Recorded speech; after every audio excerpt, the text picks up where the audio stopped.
یہ سمجھنا بہت ضروری ہے کہ صرف عبادت مطلوب نہیں ہے، بلکہ اللہ رب العزت کیا فرما ان یعبدوہ ولا یشرکوا بہ شیئا، صرف اللہ کی عبادت کریں، اللہ کے ساتھ کسی کو شریک بولو، یہ ضروری ہے۔ یہ اور واضح طور پر میں آپ کو مثال بتاؤں، ایک شخص نے نکاح کیا، شادی کی، اس شخص نے نکاح کیا، بیاہ کر کے لایا، اب اس عورت کا حال دو حال سے خالی نہیں، ایسی نکلی کہ شوہر کو بھی خوش رکھتی ہے، پڑوسی کو بھی خوش رکھتی ہے۔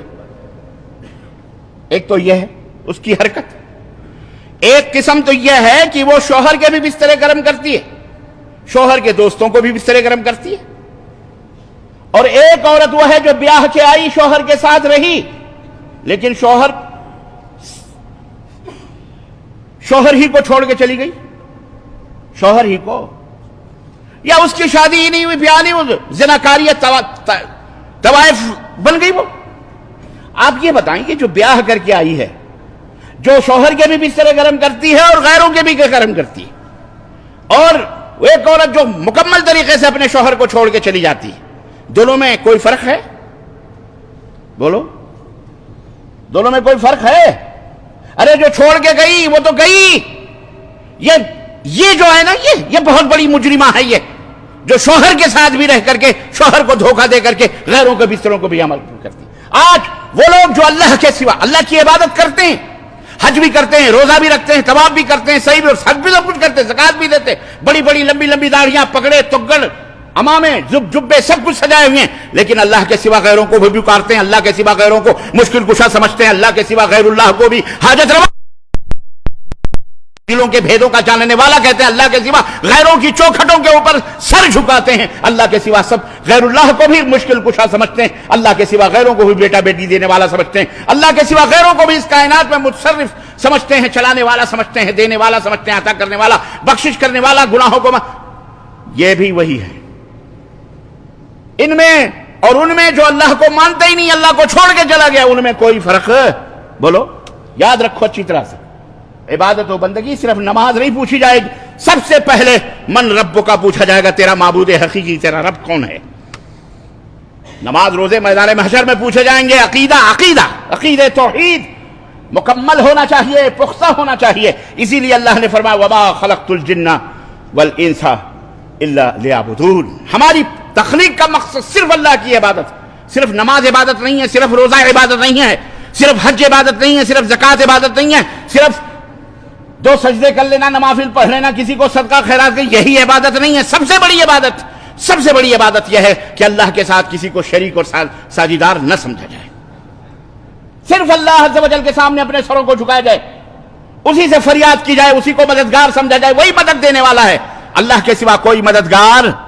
اب یہ نہ کہنا کہ بیوی تو پانی، بیگم ایک گلاس پانی دے دو، بیٹے ایک گلاس پانی، بیٹی ایک گلاس پانی دو، تو وہ بھی تو مددگار ہے۔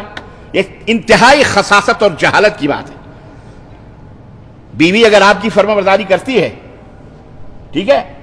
اور آپ کے بھائیوں کی بھی پردے کے ساتھ کھانا بنا کے دیتی ہے، کھلاتی ہے، پلاتی ہے، وہ کوئی چیز مانگے پردے کے پیچھے سے دے دیتی ہے، تو کیا مطلب وہ شوہر ہو جاتا ہے؟ بولو، وہ شوہر نہیں ہوگا، وہ نہ یہ زانیہ اور فاحشہ ہوگی، کیونکہ زنا کس کو کہتے ہیں یہ سمجھنا بہت ضروری ہے، شرک کس کو کہتے ہیں یہ سمجھنا بہت ضروری ہے، یہ بہت ضروری ہے، اس کا علم حاصل کرنا ضروری ہے۔ میں نے بتایا جیسے توحید کا علم حاصل کرنا، جیسے نماز کا علم آپ کو حاصل کرنا، جیسے وضو بنانے کا طریقہ،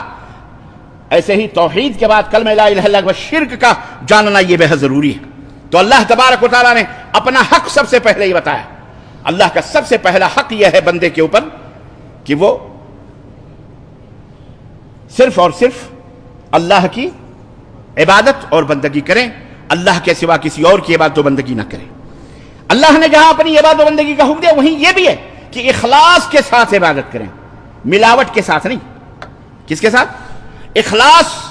اور غیر اخلاص، دونوں میں فرق یہ ہے کہ بھینس کے تھن سے جو دودھ نکلتا ہے آپ کے برتن میں وہ خالص دودھ ہوتا ہے، اب اس میں تم آب زمزم ملاؤ یا نل کا پانی ملاؤ، کنویں کا پانی ملاؤ، اسے خالص دودھ نہیں کہا جائے گا، اسے ملاوٹ والا کہا جائے گا کہ نہیں کہا جائے گا؟ ایسے ہی کلمہ توحید کے بعد اگر آپ نے غیر اللہ سے اپنے تعلق کو جوڑا، اپنے دل کو جوڑا، تو یاد رکھو کہ پھر وہ شرک باللہ ہو جائے گا، اور اس کو مددگار سمجھا، اس کو حاجت روا مشکل کشا سمجھا، یہاں ملاوٹ ہو جائے گی۔ تو اللہ نے فرمایا وَمَا أُمِرُوا إِلَّا لِيَعْبُدُوا اللَّهَ إِلَٰهًا وَاحِدًا، لوگوں کو اسی بات کا حکم دیا گیا کہ صرف وہ ایک معبود کی عبادت کریں، صرف ایک الہن واحدن، ایک معبود کی عبادت کریں، لا الہ الا ہو، نہیں ہے کوئی معبود دنیا کے اندر، کوئی اینٹ نہیں، کوئی پتھر نہیں، کوئی پیڑ نہیں، کوئی سورج نہیں، کوئی چاند نہیں، کوئی فرشتہ، کوئی نبی، کوئی بڑا، کوئی چھوٹا، کوئی جن، کوئی بھوت، کوئی پریت، کوئی ولی، کوئی بزرگ، کوئی شہید، کوئی بھی لا الہ الا ہو، اللہ کے سوا کوئی بھی معبود حقیقی نہیں ہے، سبحانہ عما یشرکون، اللہ پاک ہے ان تمام معبودان باطلہ کے شرک سے جو لوگ یہ شرک کرتے ہیں، ان لوگوں سے اللہ کیا ہے؟ بری ہے، پاک ہے۔ لوگوں، یہ اللہ کا حق ہے کس کے اوپر؟ بولو آپ، اللہ کا حق ہے کس کے اوپر؟ اللہ کے بندوں پر، سمجھو، بولو کس کے اوپر؟ ہمارے آپ کے اوپر اللہ کا حق یہ ہے کہ ہم صرف اللہ کی عبادت کریں، اللہ کے ساتھ کسی کو شریک۔ اب بندے کا حق اللہ پر کیا ہے؟ حالانکہ اللہ کے اوپر کوئی زور زبردستی نہیں ہے، لیکن یہ اللہ کا فضل ہے، اللہ کا کرم ہے، اللہ کی عنایت اور اللہ کا فضل اور اس کی بخشش ہے کہ بندہ اگر اللہ کے ساتھ کسی بھی شے کو شریک نہ بنائے، ساجیدار نہ بنائے، پارٹنر نہ بنائے، تو اس کا حق یہ ہے کہ اللہ اسے لا يعذب من لا یشرک به شیئا، کہ جو اللہ کے ساتھ کسی کو شریک نہ کرے اسے عذاب اللہ تبارک تعالیٰ ہرگز نہ دے،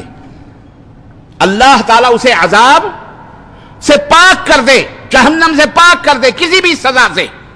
جو اللہ کے ساتھ شریک نہ ٹھہرائے۔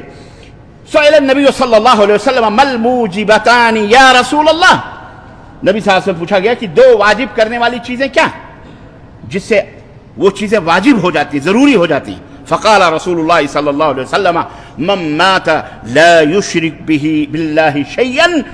دخل الجنہ، اللہ کے نبی صلی اللہ علیہ وسلم فرمایا کہ جو اس حال میں مرے کہ اللہ کے ساتھ کسی کو شریک نہ بنائے، ساجیدار نہ بنائے،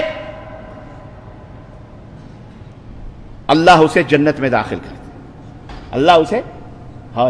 جو شرک نہ کرے وہ جنت میں چلا جائے۔ یہ واجب ہے، یہ ضروری ہے، یہ فرض ہے، یہ توحید انسان کو جنت میں لے جانے والی ہے، لا الہ الا اللہ۔ یاد رکھو مسلمانوں، اسے معمولی نہ سمجھو، اللہ کی قسم جسے آج ہم نے معمولی سمجھا ہے۔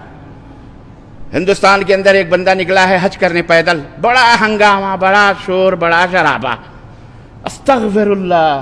اللہ ایسے ریاکاروں، مغروروں اور ایسے نمائش کرنے والوں سے محفوظ رکھے۔ ابے تجھے اللہ کی عبادت ہی کرنی تھی تو یہ ہنگامے، یہ شور، یہ ویڈیو، یہ سوشل میڈیا کے اوپر کیا ناچ گانے بنڈل بازیاں کر رہا ہے؟ وہ جا کے ایک مزار کے اوپر سجدے بھی کر رہا، درخواست بھی کر رہا ہے، وہ بابا بیٹھ کر کے جو زمانے کا فاسق و واجر مشہور، آج کل اس کی ویڈیو بھی وائرل ہو رہی ہے، ڈینس کرنے والا، گانے بجانے والا، وہ ننگا ہو گیا۔ اب نام لینے کی ضرورت نہیں ہے، آپ سب سمجھدار ہو، ہم سے زیادہ سوشل میڈیا سے جڑے ہوئے بھائی، یہی تو دیکھتے ہو آپ، اچھی چیزیں کہاں نظر آتی ہیں آپ کو؟ گندی ہی چیزیں۔ ہاں تو اس کے پیچھے پوچھ زمانہ پڑا ہوا ہے، جناب علی بھارتی ہر مسلمان ناچ رہا گا،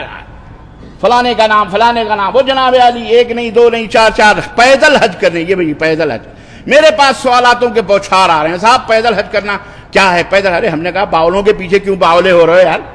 اب پیدل کرنا، حج کرنا، چپ چاپ منہ لپیٹ کے نکل جاؤ نا اللہ کے گھر کی طرف۔ یہ سب ناٹک بازی، اور پھر اللہ کے دربار میں آنا ہے جو تجھے غیر اللہ کی چوکھٹوں میں سجدہ کرنے کی کیا ضرورت ہے؟ مردود، تیری تو ساری عبادت وہی ختم ہو گئی، مر گیا تو، ختم ہو گیا، دائرہ اسلام ہی سے باہر ہے تو۔ اگر غیر اللہ کو تو مشکل کشا اور حاجت روا اور ان کو پکارتا ہے، ان کو مددگار سمجھتا، خلاص اسلام ہی ختم ہے، اسلام ہی ٹوٹ گیا۔ تو کون سا مسلمان اور کون سا حج اور کون سے روزے، کون سی عبادت؟ سمجھ میں بات آئی؟ تو سمجھو ذرا، صرف اللہ کی عبادت کرنا مقصود نہیں، اللہ کے ساتھ شرک بھی، ہاں، ورنہ تسبیحیں گھماتے رہو، سبحان اللہ سبحان اللہ، باب مسلمان، اللہ اللہ، باب رحم اللہ امرام، پڑھیے نماز تو وضو گنگا جمن سے ہو، راضی رہے خدا تو برہمن کو غم نہ ہو، ادھر بھی ہاتھ ملاؤ، ادھر بھی ہاتھ ملاؤ، نام رکھو مسلمان خان اور کام کرو جوزف اور اسٹیفن کا، ہے کہ نہیں؟ عزیزان گرامی، یہ شہادت گاہ الفت میں قدم رکھنا ہے۔ لوگ آسان سمجھتے ہیں مسلمان ہونا۔ نبی صلی اللہ علیہ وسلم پوچھا گیا واجب کرنے والی دو چیزیں کیا ہیں؟ آپ نے فرمایا اللہ کے ساتھ شرک نہ کرے تو جنت میں داخل ہو جائے، واجب ہے، اور اللہ کے ساتھ شرک کرے وہ جہنم میں جائے گا، یہ بھی واجب ہے، یہ بھی واجب کرنے والی ہے، شرک جہنم میں لے جانے والی چیز ہے۔ اور عزیزہ یہ صحیح مسلم کی روایت ہے، یہ صحیح مسلم کی روایت ہے۔ اور یاد رکھو توحید کی فضیلت، توحید کا مقام یہ ہے کہ یہ جو کلمہ ہے نا، اس کو کوئی سمجھ لے اچھی طرح سے، صرف اللہ کے بعد اللہ